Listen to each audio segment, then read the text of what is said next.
Orient bell tiles studio से आप देख रहे हैं एबीपी न्यूज। गुड मॉर्निंग, नमस्कार, बहुत स्वागत है आप सभी का। आप देख रहे हैं एबीपी न्यूज। मैं हूं अपर्णा मौजम।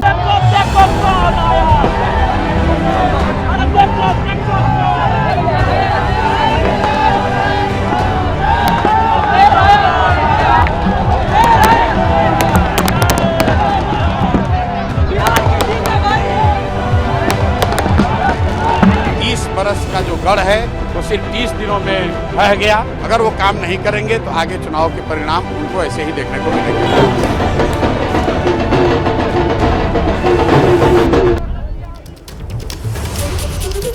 अजब संयोग है, 90 के दशक में शाहरुख खान की एक फिल्म आई थी बाजीगर। इस फिल्म का एक बहुत मशहूर डायलॉग है, हार कर जीतने वाले को बाजीगर कहते हैं।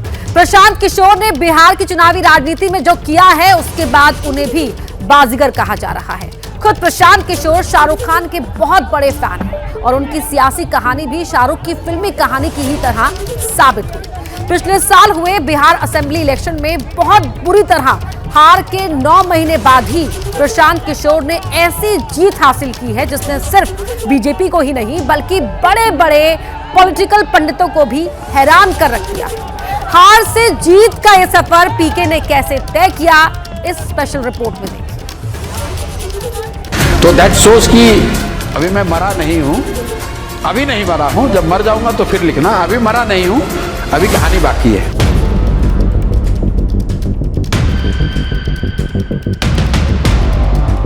कभी कभी जीतने के लिए कुछ हारना भी पड़ता है।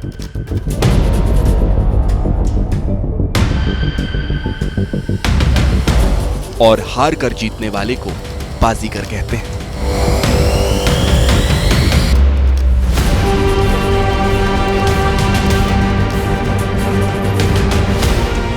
ये फिल्मी डायलॉग सही मायने में प्रशांत किशोर के लिए फिट भी है और बिहार की 3 अगस्त की चुनावी क्रांति के लिहाज से सुपरहिट भी।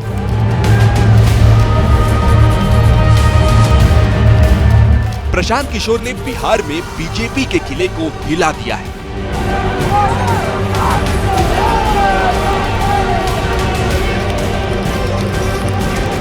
खुद को देश और दुनिया की सबसे बड़ी पार्टी कहने वाली बीजेपी के राष्ट्रीय अध्यक्ष नितिन नवीन की खाली हुई विधानसभा सीट पर झंडा गाड़कर नया इतिहास रच दिया है।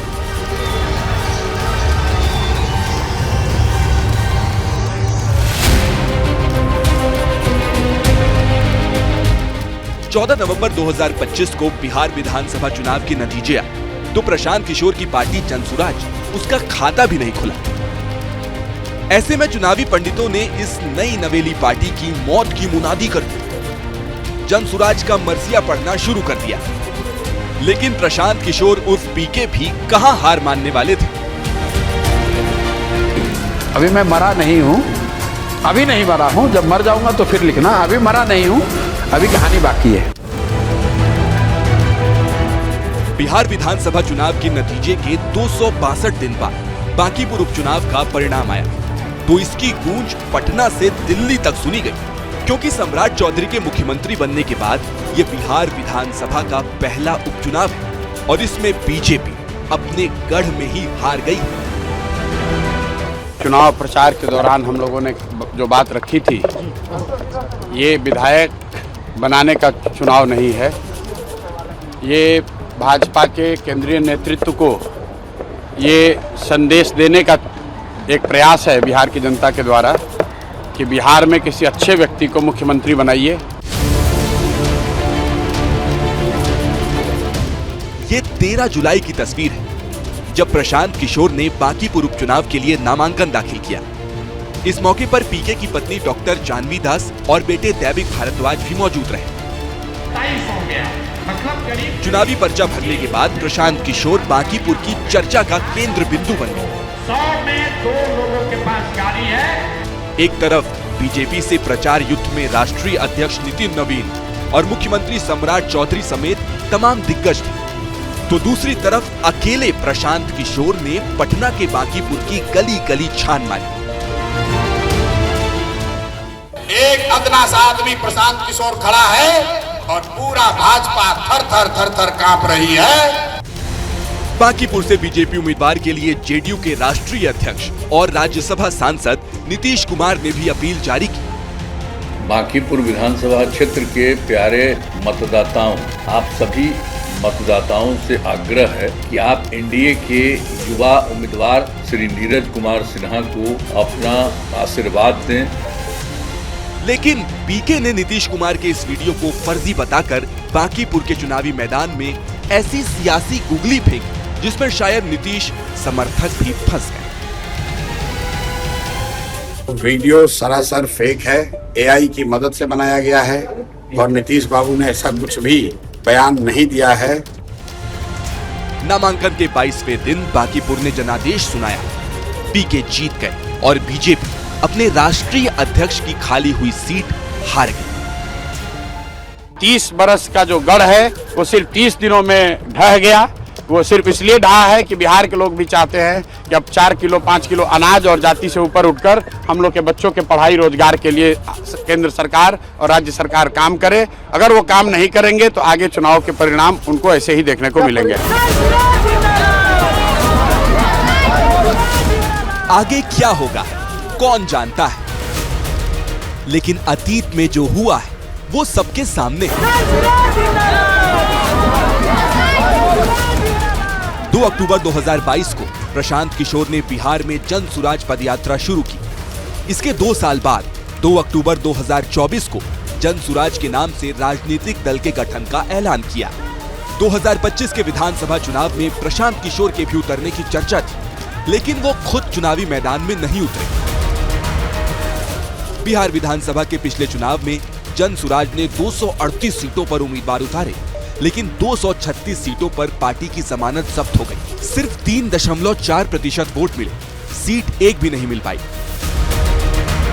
हालांकि प्रशांत किशोर ने अपने उम्मीदवारों के लिए जमकर पसीना बहाया। उनकी रैलियों में भीड़ भी खूब उमड़ी, लेकिन ये भीड़ वोट में नहीं बदल सकी। 2025 के चुनाव में एनडीए को प्रचंड विजय मिली तो पीके मन मसोस कर रह गए। जन सुराज चुनाव नहीं हारा है, जन सुराज की सोच को कुचलने का प्रयास किया गया है, हम लोग के मनोबल को तोड़ने का प्रयास किया गया है। ये प्रयास है कि जन सुराज के लोग हतोत्साहित होकर छोड़कर भाग जाएं। हम लोग पीछे हटने वाले नहीं हैं। जन सुराज पार्टी अपने पहले ही चुनाव में हारी जरूर, लेकिन पीके ने हार नहीं मानी। उनके सामने बांकीपुर उपचुनाव ऐसा मौका बनकर आया जिसमें वो बाजीगर बनकर उभरे। खुद पहली बार चुनाव लड़े और नतीजे से एक दिन पहले ही अपनी जीत और बीजेपी की हार की भविष्यवाणी कर दी।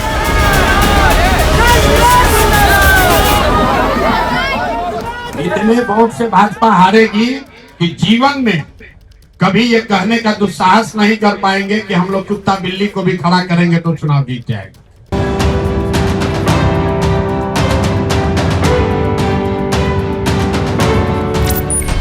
बांकीपुर सीट पर सबसे ज्यादा कायस्थ जाति के वोटर हैं। नितिन नवीन इसी जाति से आते हैं। बीजेपी उम्मीदवार नीरज कुमार सिन्हा भी कायस्थ ही थे। जाति समीकरण भी बीजेपी के पक्ष में था, लेकिन पीके ने सारे समीकरणों को ध्वस्त कर दिया। हम लोग को विधायक बनके ठेका पट्टा नहीं करना है। एक और एकमात्र उद्देश्य है, चाहते हैं कि बिहार में बेहतरी हो। बिहार में भी सिर्फ 5 किलो अनाज के नाम पर, जाति के नाम पर, धर्म के नाम पर वोट न मांगा जाए। सवाल तो ये कि जहां चुनावी राजनीति में जाति ही सबसे बड़ा सच है, वहां पीके जाति मुक्त राजनीति की लकीर खींच पाएंगे। जिस तरह से पीके ने बांकीपुर में नया ट्रेंड सेट किया है, वो बीजेपी ही नहीं, आरजेडी के लिए भी खतरे की घंटी है। वो मुसलमानों से पहले ही तेजस्वी यादव के लिए आरजेडी के लालटेन का तेल बनकर नहीं जलने की अपील कर चुके हैं। राजद वाले जो हैं, ये मुसलमानों को अपना किरासन तेल समझते हैं, मुसलमानों को किरासन तेल समझते हैं। मुसलमान जो है वो उनके लालटेन में किरासन तेल बनकर जल रहा है। मुसलमानों के बच्चों का भविष्य जल रहा है और रोशनी लालू यादव के घर पर हो रही है। मुसलमानों के घर में तो अंधकार फैला हुआ है। पीके बीजेपी की हिंदुत्व की राजनीति पर भी वक्त बेवक्त चोट पहुंचाने से गुरेज नहीं करते। नितिन नवीन अपने बैठ गए रथ पर और नीचे हनुमान जी को खड़ा करके उनको भाजपा का झंडा देके नचवा रहे थे। अब सवाल ये कि क्या बांकीपुर में पीके का विजयी आगाज आने वाले चुनाव में बिहार की 243 विधानसभा सीटों में बहुमत वाले अंजाम तक पहुंच पाएगा? क्या 2030 में बिहार में ब्राह्मण जाति के प्रशांत किशोर मुख्यमंत्री बन पाएंगे? प्रशांत किशोर की पार्टी सिर्फ 4 साल पुरानी है। नेता बने भले ही उन्हें कुछ साल ही हुए हो, लेकिन चुनावी सियासत में वो न्यू कमर नहीं है, बल्कि उन्होंने तो देश के बड़े बड़े नेताओं की जीत की स्क्रिप्ट तैयार की थी। एक वक्त ऐसा भी था जब प्रशांत किशोर चुनावी रणनीति के सबसे बड़े ब्रांड थे। जिस राजनीतिक दल के साथ वो जुड़ जाते थे उसकी जीत पक्की मानी जाती थी। लेकिन जब वो खुद राजनीति में उतरे तो सफर आसान नहीं था, लेकिन पीके ने कुछ कर दिखाने की जिद नहीं छोड़ी।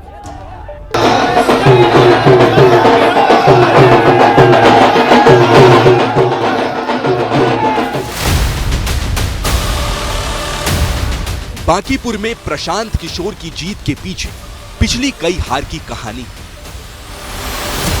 लेकिन एक चीज जो पीके के व्यक्तित्व का हिस्सा है वो है उनकी जिद। जो कोई नहीं करेगा वो मैं करूंगा। पीके की पूरी जिंदगी इसी फलसफे पर चली। एक ऐसा शख्स जिसने भारत की राजनीति की बदलती हुई नब्ज को समझा और एक नई विधा की शुरुआत की।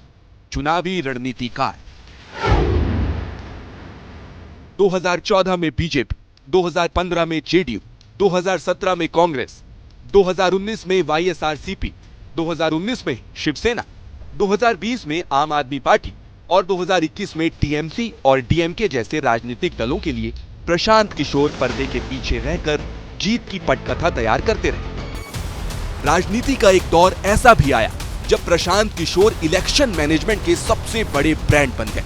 कहा तो ये भी जाने लगा कि पीके जिसकी तरफ जीत उसकी तरफ। अब की बार मोदी सरकार, चाय पर चर्चा, 3D नरेंद्र मोदी, बिहार में बहार है, नीतीश कुमार है, लगे रहो केजरीवाल, यूपी के 2 लड़के और खेला होबे जैसे पॉलिटिकल कैंपेन पीके के दिमाग की ही उपज। पीके का कोई पॉलिटिकल बैकग्राउंड नहीं था, लेकिन अपने हुनर से वो राजनीति का चेहरा भी बन गए और राजनीतिक दलों की पसंद भी। नीतीश कुमार ने उन्हें पॉलिटिकल एडवाइजर भी बनाया और 2018 में वो औपचारिक तौर पर जेडीयू में शामिल भी हो गए। लेकिन ये सिर्फ उनका ट्रेनिंग ग्राउंड था। राजनीति में ऊंची छलांग लगाने का इरादा वो कर चुके। What you know about me related to political strategy campaign, which is, I don't think I ever intended or wanted to be what I became, but be what it is. I work with Janata Dal United, which is a small regional party in India, primarily in Bihar. My idea is to go back and whatever I've learned and use it at the grassroots level. So next 4-5 years, at least, if not more, I want to be working, creating something at the grassroots, understanding how politics works, why people elect or select someone. 2020 में प्रशांत किशोर को JDU से निकाल दिया गया। पीके जहां से आए थे वहीं चले गए। बंगाल और तमिलनाडु के चुनाव में रणनीति बनाने का काम करते रहे। लेकिन राजनीति वो नशा है जो एक बार लगता है तो पूरी जिंदगी छूटता नहीं। पीके फिर लौटे और इस बार राजनीति में कुछ बड़ा करने की नीयत से लौटे। बिहार की जनता को ये बताना चाहता हूं कि जब तक जीवित हूं बिहार के लिए पूरी तरह से समर्पित हूं। बिहार के गांव-गांव से लड़कों को जोड़कर, समझाकर, सिखाकर, तैयार करके वो राजनीतिक शक्ति खड़ी करेंगे जो कि बिहार के अग्रणी होने में, देश के सर्वश्रेष्ठ राज्यों में शामिल होने की दिशा में कंट्रीब्यूट करना। 2 अक्टूबर 2022 गांधी जयंती के दिन पश्चिमी चंपारण से प्रशांत किशोर ने जन सुराज यात्रा की शुरुआत की। इस यात्रा में उन्होंने बिहार में 3500 किलोमीटर की पदयात्रा की। प्रशांत किशोर की पदयात्रा 665 दिन चली। यात्रा में प्रशांत किशोर ने 2697 गांव की दूरी तय की। 2 साल पूरा बिहार नापने के बाद प्रशांत किशोर ने 2024 में अपनी पॉलिटिकल पार्टी लॉन्च की और 2025 के चुनाव लड़ने का ऐलान भी कर दिया। जनसुराज ने पहले ही कहा है भैया कोई गठबंधन नहीं, एक ही गठबंधन है, जनता के साथ का गठबंधन। 243 सीट पर अपने दम पर लड़ेंगे, जनता ने आशीर्वाद दिया तो बिहार में सुधार का प्रयास करेंगे। प्रशांत किशोर की पार्टी ने 238 सीटों पर उम्मीदवार उतारे, लेकिन एक भी सीट वो जीत नहीं पाए। लोगों ने उन्हें राजनीतिक तौर पर खत्म मान लिया, लेकिन बांकीपुर जीतकर पीके ने ऐलान कर दिया कि अभी तो पार्टी शुरू हुई।